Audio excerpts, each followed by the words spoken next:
인간의 역사에는 언제나 우리가 감당하기 어려운 큰 재난과 또 전염병의 위협이 역사적으로 계속 있어 왔습니다. 지금 우리는 지난 겨울부터 시작된 코로나 팬데믹으로 고생하고 있지만 아마 스페인 독감이라고 하는 말을 들어보셨을 것입니다.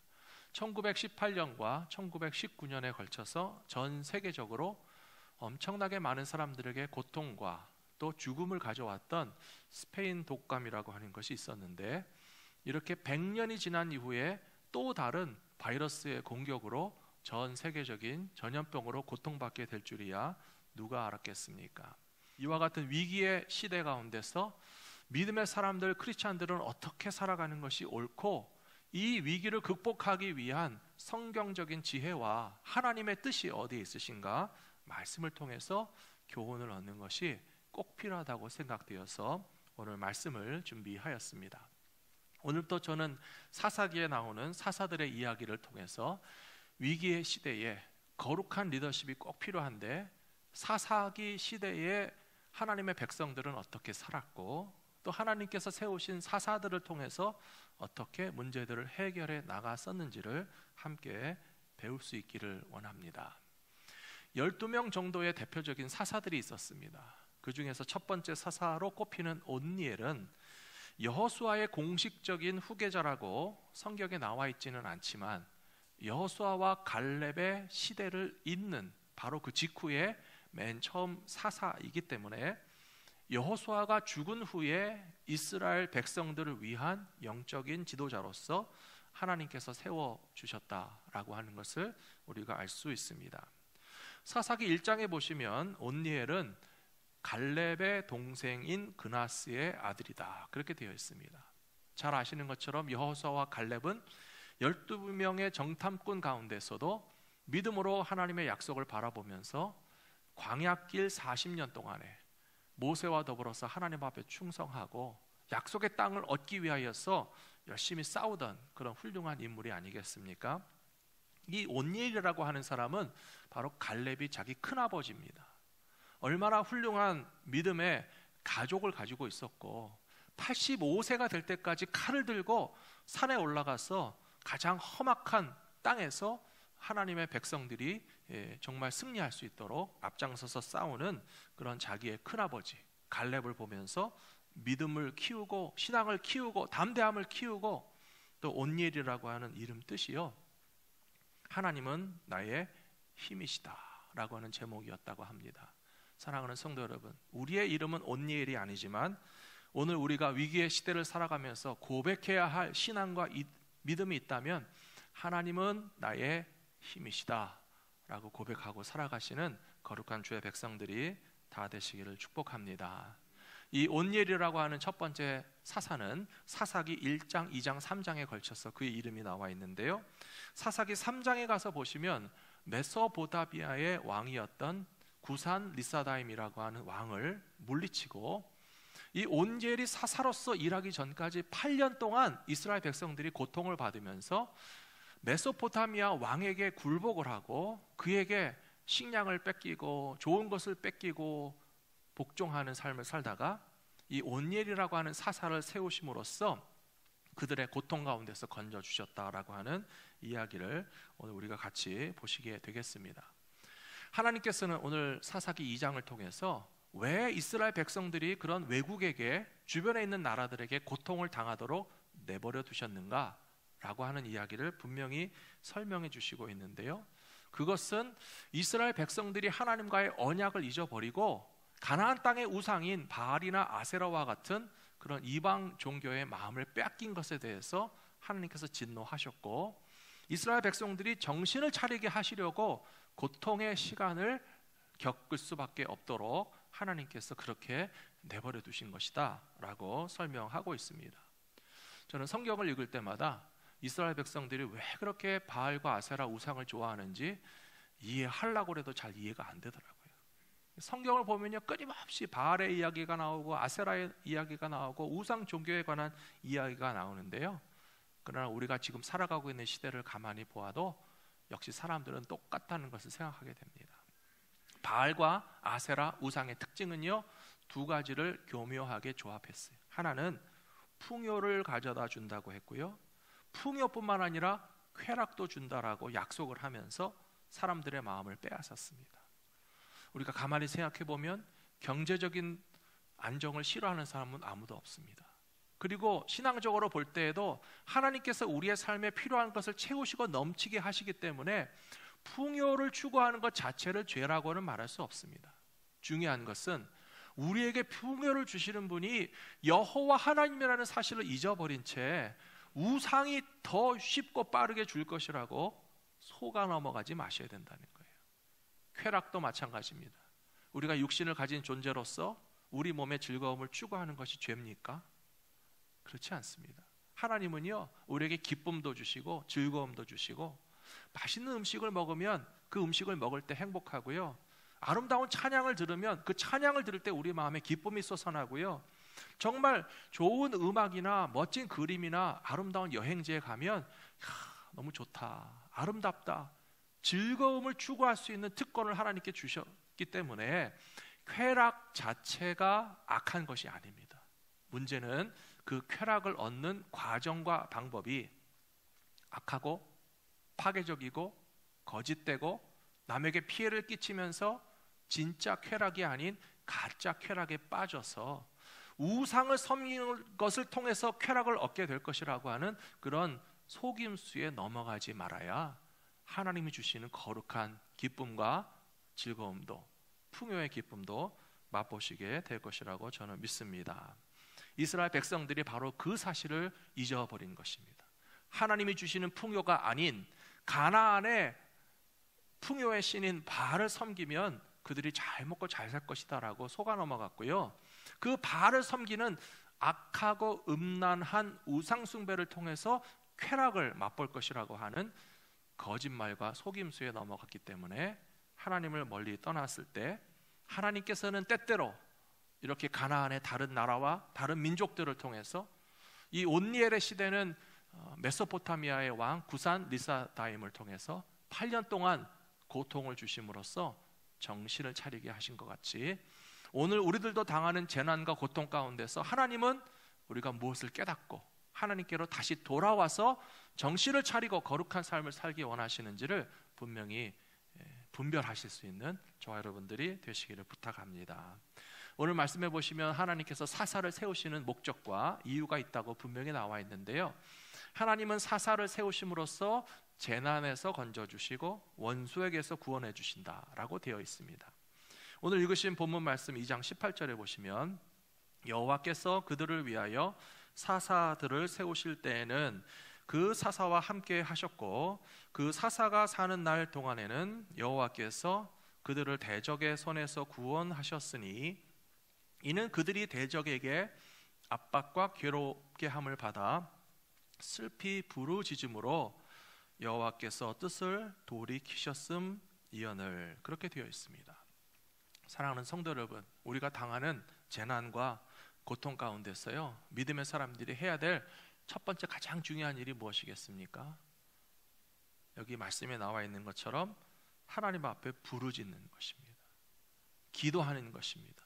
우리가 당하는 구체적인 삶의 현실의 고난과 아픔 가운데서 기도할 줄 모르는 것은 너무 안타까운 것이고요, 지금은 우리가 기도하고 또 기도하고 더 기도해야 될 때라는 사실을 오늘 이 말씀을 통해서 더욱더 새롭게 기억하시게 되기를 부탁합니다. 지난 주일까지 우리 함께 나눴던 엘리야의 이야기도 보시면 아합 왕이 우상을 섬기면서 북이스라엘 백성들을 다 영적인 혼란의 상황으로 몰고 갔습니다. 그때 엘리야라고 하는 선지자는 정말 나라를 걱정하고 백성을 걱정하면서 간절히 기도하는 기도의 사람이었거든요. 그런데 엘리야가 생각하기를, 이제 나 혼자 남았나 보다, 이제 북이스라엘 땅에 정말 하나님 앞에 부르짖을 기도의 사람, 믿음의 사람이 나 혼자밖에 없는가 보다 실망하고 낙심해서 이제 자기도 더 이상 기도 못하겠다 지쳐 쓰러졌을 때 하나님께서 뭐라고 말씀하셨습니까? 아니다, 걱정하지 말아라. 너 말고도 바알에게 무릎 꿇지 않고 너 아니라도 바알에게 입 맞추지 아니한 몇 사람이 있다고 말씀드렸습니까? 몇 사람이라고요? 7,000명이라고요. 7명 아니에요. 700명 아니에요. 7천 명이나 되는 사람들이 다 구석구석 곳곳에서 북이스라엘 가운데 엘리야도 모르는 사람이고요, 7천 명이 서로 다 몰랐을지도 몰라요. 모든 사람들이 다 7천 명의 사람들이 다 엘리야가 기도하는지는 알았을지 모르지만 나 말고 또 다른 7천 명의 사람들이 우상에게 절하지 않고 하나님 앞에 기도하는 사람들이 그렇게 많이 있는 줄 누가 알았겠습니까? 사랑하는 성도 여러분, 우리가 깨달아야 할 점이 바로 여기 있습니다. 이 시대에 코로나의 위기 가운데서 바르게 무릎을 꿇지 마시고요, 기도하시는 그 7천 명 가운데 속하신 우리 갈보리 믿음교회 성도님들이 다 되시기를 부탁합니다.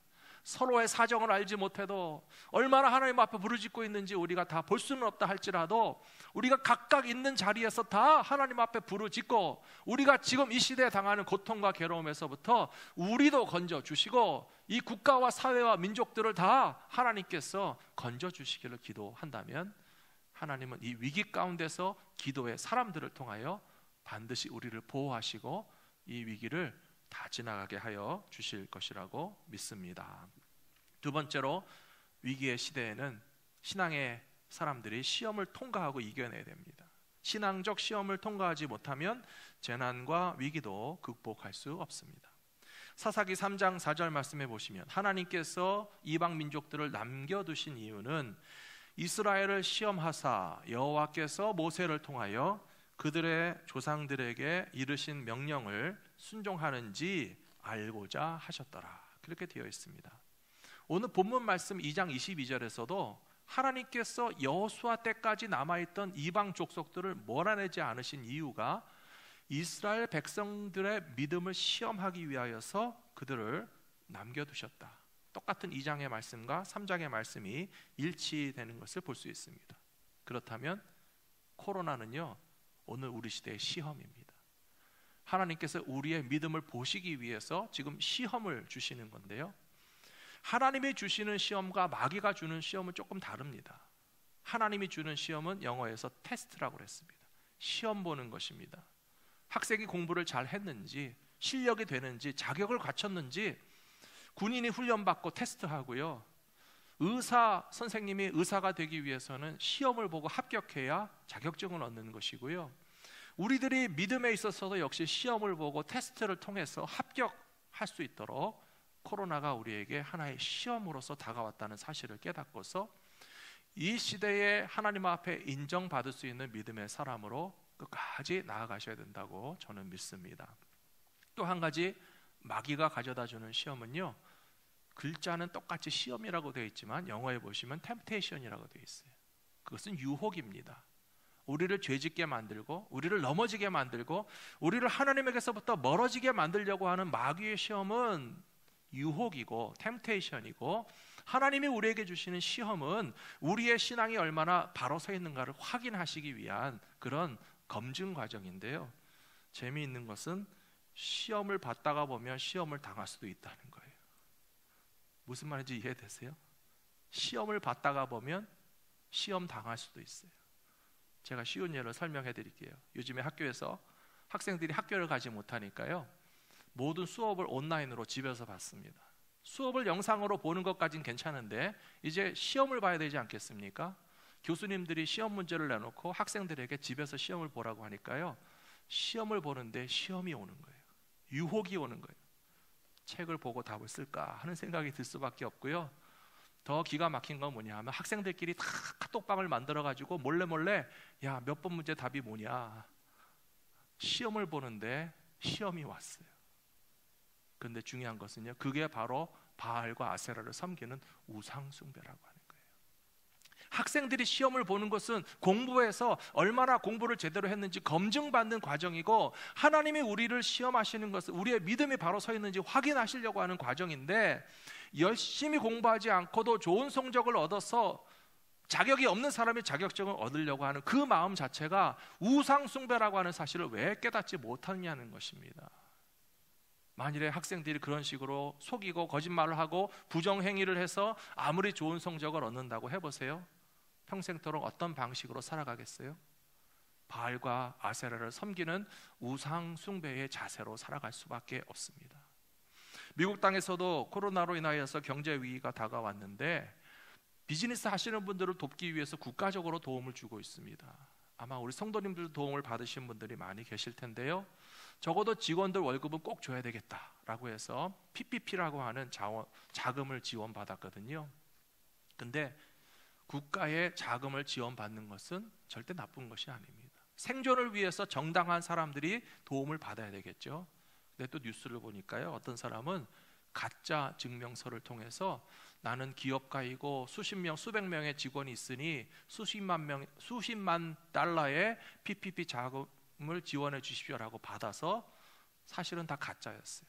그것으로 집을 사고 차를 사고 호화 요트를 사고 나라에서 직원들 월급 주라고 지원한 것을 가지고 그런 거짓된 일을 하는 사람들을 보니 바로 그런 사람들이 오늘 시대에 바알과 아세라를 섬기는 우상 숭배자들입니다.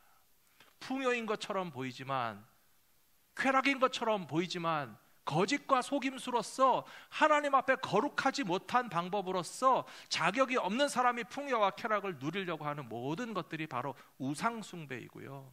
하나님의 백성들이라면 어떤 방식으로 살아야 할지를 이 시험 많은 시대 가운데서 분명히 깨닫고 그 시험에 합격하실 수 있는 저와 여러분들이 되시기를 부탁합니다. 믿음의 조상이었던 아브라함도 평생토록 신앙생활하면서 시험을 많이 받았어요. 하나님이 여러 가지로 테스트하셨어요. 아브라함이 받았던 테스트 가운데 마지막 최종 관문은 100세 얻은 아들을 바치라 하는 시험이었다고 저는 생각합니다.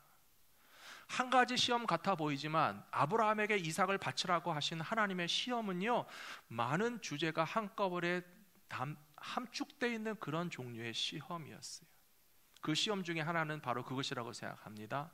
내게 가장 소중한 것에 대해서 그것을 포기하고 내려놓을 수 있는 준비가 되어 있느냐라고 물으시는 거예요.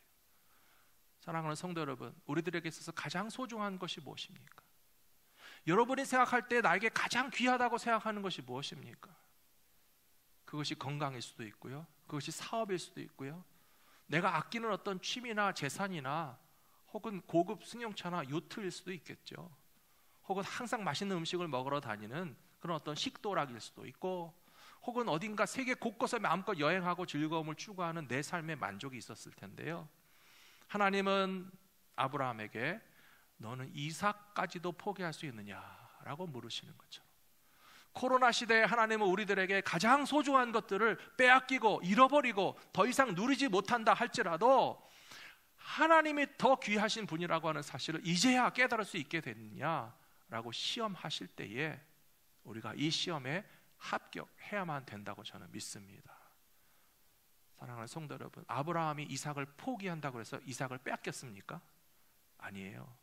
이삭의 생명을 바치라고 하실 때에 아브라함은 정말 내게 가장 소중한 것이 이삭이고 내게는 생명 같은 존재가 내 아들이지만, 그러나 하나님은 나에게 이삭보다도 더 소중한 분이십니다 라고 인정하고 고백하고 순종함으로써 그의 믿음이 시험을 당할 때에 합격하게 된 것처럼 우리 인생에 있어서도 가장 소중한 것이 무엇인지 심각하게 고민하며 발견하시고 그것보다 하나님이 더 귀하시다는 사실을 인정하실 수 있는 믿음의 사람들이 되시기를 부탁합니다.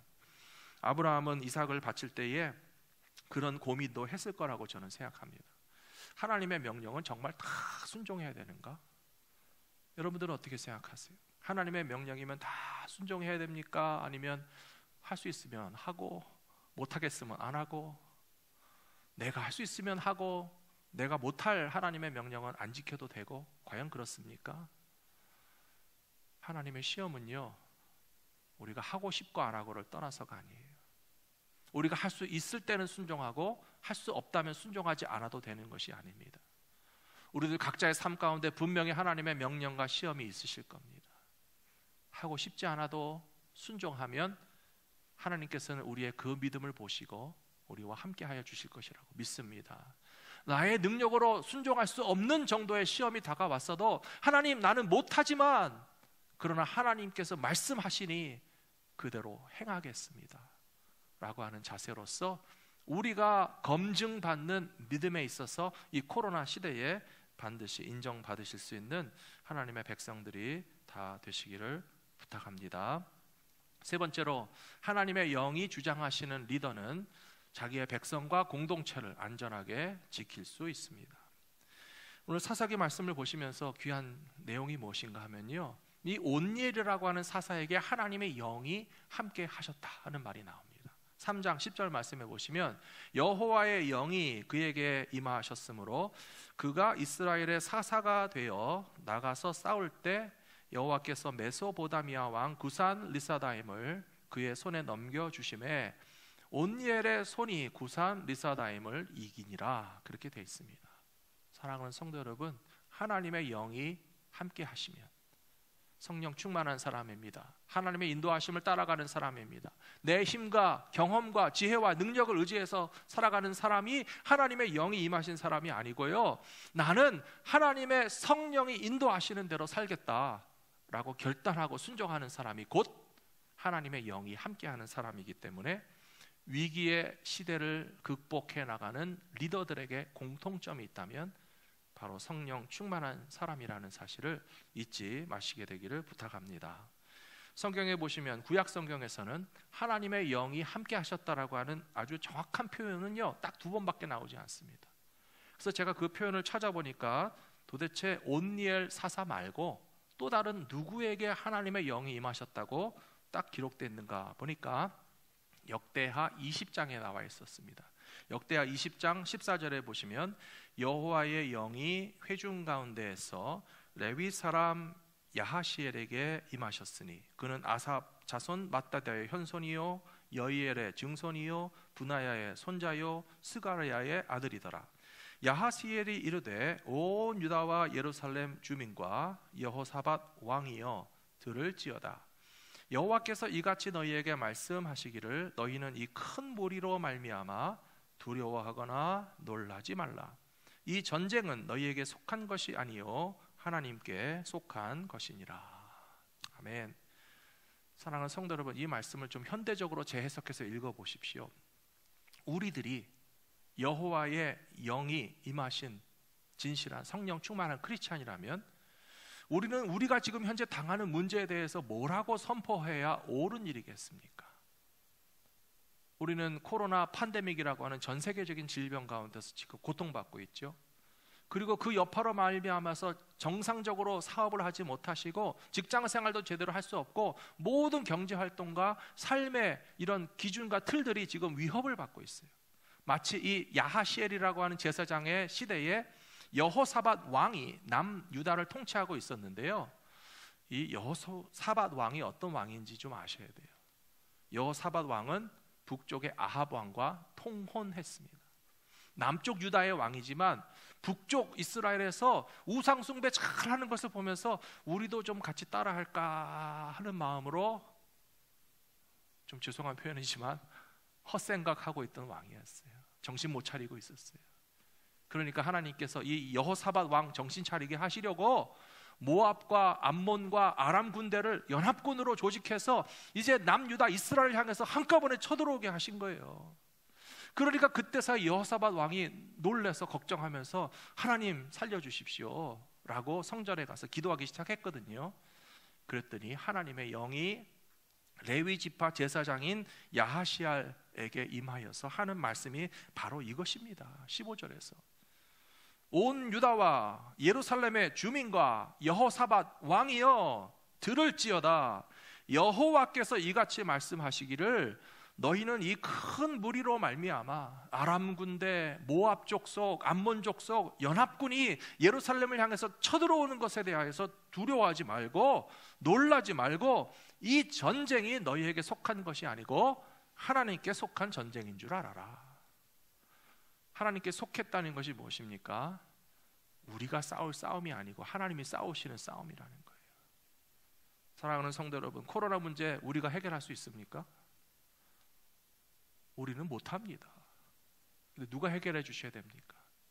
하나님께 속한 전쟁입니다. 암말 정치인들이 과학자들 푸시한다고 그랬어요. 갑자기 치료제나 백신이 하루아침에 뚝딱 만들어지는 게 아니에요. 과학자들은 최선을 다해서 노력하고 치료제와 백신을 만들기 위해서 지금 이 순간에도 열심히 일하고 있겠죠. 정치인들은 뭐 금방 나올 것처럼 말하지만 권력자가 푸시해도 소용없고 과학자들이 노력해도 하루아침에 해결되지 않는 이 상황 가운데서 믿음의 사람들인 저와 여러분들이 해야 될 일이 있다면, 이 전쟁은 우리에게 속한 것이 아니고 하나님께 속한 것임을 인정하면서 겸손히 회개하며 기도해야 된다고 저는 믿습니다. 이 말씀을 들은 여호사밧 왕이 드디어 정신을 차렸습니다. 그래서 남쪽 유다의 백성들을 예루살렘에 모으고 성전에서 회개하면서 기도했어요. 하나님, 제가 잘못했습니다. 북쪽의 아합 왕같이 바알과 아세라 우상 숭배를 하면 잘 살 줄 알았는데 그게 아니라는 사실을 이제 깨닫게 하시니 이제 우리가 회개하고 하나님 앞에 엎드려 기도합니다. 우리를 불쌍히 여겨 주시옵소서라고 그렇게 기도하면서 여호사밧 왕이 역대하 20장에 보시면 아주 멋있는 말을 했습니다. 여호사밧 왕이 뭐라고 했는지 아세요? 유다와 예루살렘 주민들아, 내 말을 잘 들을지어다. 너희는 너희 여호와 하나님을 신뢰하라. 그리하면 견고히 설 것이다. 그의 선지자들을 신뢰하라. 그리하면 형통하리라.